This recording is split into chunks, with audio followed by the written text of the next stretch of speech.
साल था 1917 और जगह थी चंपारण।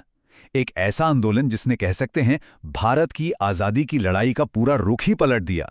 तो आज हम इसी चंपारण सत्याग्रह की कहानी में उतरेंगे। वो कहानी जिसने मोहनदास करमचंद गांधी को पूरे देश का महात्मा बना दिया। अब सवाल ये उठता है कि भाई, एक नीले रंग की डाय मतलब इंडिगो, उसको लेके एक छोटा सा विवाद आखिर कैसे एक पूरे देश का भविष्य बदल सकता है। सुनने में अजीब लगता है ना, पर यह सिर्फ एक फसल का झगड़ा नहीं था। नहीं, ये वो चिंगारी थी जिसने आज़ादी की लड़ाई में एक नई आग लगा दी। तो चलिए कहानी की शुरुआत करते हैं बिहार के चंपारण जिले से। यहाँ के जो किसान थे ना, वो अपनी ही जमीन पर गुलामों जैसी जिंदगी जीने को मजबूर थे। एक ऐसी व्यवस्था थी जिसके बोझ तले उनकी अपनी आज़ादी कहीं खो गई थी। इस सिस्टम का, या कहें इस शोषणकारी व्यवस्था का नाम था तीन कठिया प्रथा। अब कहने को तो ये एक समझौता था, पर असल में ये एक जबरदस्ती थी, एक ऐसा जाल जिससे किसान चाहकर भी निकल नहीं सकते थे। तो सवाल है, ये तीन कटिया प्रथा थी क्या? बहुत सीधी सी बात थी। इसके तहत हर किसान को अपनी जमीन के 3/20वें हिस्से पर, मतलब अगर किसी के पास 20 कट्ठा जमीन है तो उसमें से 3 कट्ठा जमीन पर बागान मालिकों के लिए नील उगाना ही उगाना है। कोई और चारा ही नहीं था। किसानों के लिए ये जबरदस्ती पहले ही बहुत भारी पड़ रही थी, और फिर जैसे मान लो किस्मत ही खराब हो, हालात और बिगड़ गए।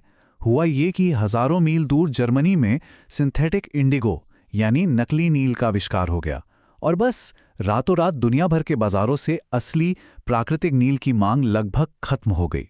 सोचिए, चंपारण के किसानों की खून पसीने की मेहनत अब किसी काम की नहीं रही।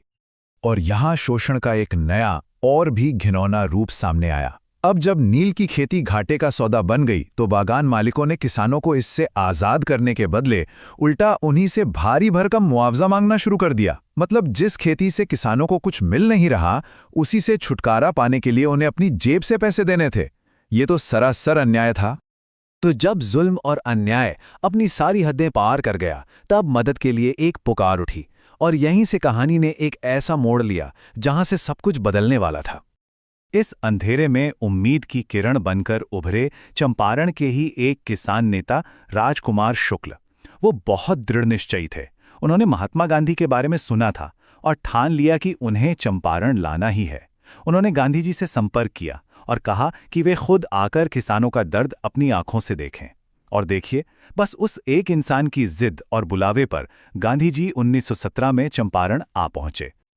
अब गांधी जी का काम करने का तरीका बिल्कुल अलग था, बहुत मेथोडिकल, जमीन से जुड़ा हुआ। आते ही उन्होंने कोई भाषणबाजी नहीं की। सबसे पहले उन्होंने फैक्ट्स यानी तथ्यों को इकट्ठा करना शुरू किया। वो गांव-गांव गए, हजारों किसानों से मिले, उनके बयान दर्ज किए ताकि समस्या की जड़ तक पहुंचा जा सके। उनका प्लान साफ था, पहले पूरे सबूत इकट्ठा करो, फिर अधिकारियों से बात करो। और हां, गांधी जी इस लड़ाई में अकेले बिल्कुल नहीं थे। जैसे ही वो चंपारण पहुंचे, डॉक्टर राजेंद्र प्रसाद, जे.बी. कृपलानी, मजहरुल हक, नरहरि पारेख और महादेव देसाई जैसे बिहार के बड़े बड़े वकील और नेता उनके साथ आकर खड़े हो गए। और देखते ही देखते ये सिर्फ किसानों का नहीं, बल्कि पूरे इलाके के पढ़े लिखे बुद्धिजीवी वर्ग का आंदोलन बन गया। अब जाहिर है, गांधी जी की इस जांच पड़ताल से ब्रिटिश प्रशासन में खलबली मच गई, एक टकराव की स्थिति बन गई, और यहीं से भारत में विरोध के एक बिल्कुल नए तरीके का जन्म हुआ। तो घबराए हुए अंग्रेज अधिकारियों ने क्या किया? उन्होंने गांधी जी को एक सरकारी आदेश थमा दिया कि फौरन चंपारण जिला छोड़कर चले जाओ।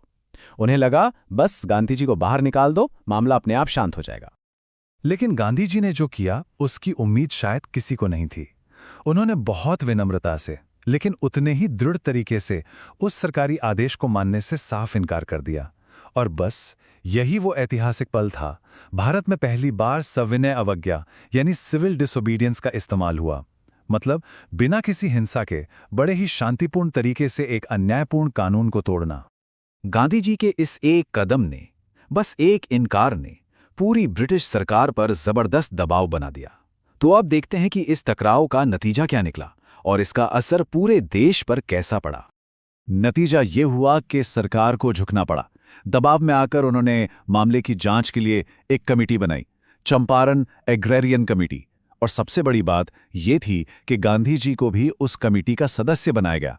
सोचिए, जिस इंसान को वो जिला छोड़ने का आदेश दे रहे थे, अब उसी को जांच कमेटी में शामिल कर रहे थे। ये अपने आप में एक बहुत बड़ी जीत थी। इस कमेटी की सिफारिशों का नतीजा वाकई शानदार था। 1918 में चंपारण कृषि अधिनियम पास हुआ। इस कानून ने सालों से चली आ रही उस शोषणकारी तिनकठिया प्रथा को हमेशा हमेशा के लिए खत्म कर दिया। और सिर्फ इतना ही नहीं, बागान मालिकों को वो सारा पैसा जो उन्होंने अवैध तरीके से वसूला था, उसका 25% हिस्सा किसानों को लौटाने के लिए मजबूर किया गया। ये एक दोहरी जीत थी। तो अगर हम पूरी टाइमलाइन को संक्षेप में देखें तो ये सब कुछ बहुत तेजी से हुआ। 1917 में गांधी जी चंपारण आए, जांच शुरू की और आदेश मानने से इनकार किया।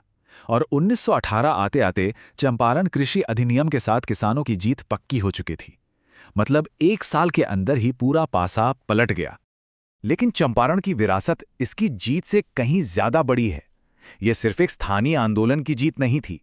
इसने पहली बार पूरे देश को सत्याग्रह यानी सत्य बल की असली ताकत दिखाई कि कैसे सच और अहिंसा के रास्ते पर चलकर भी जीता जा सकता है।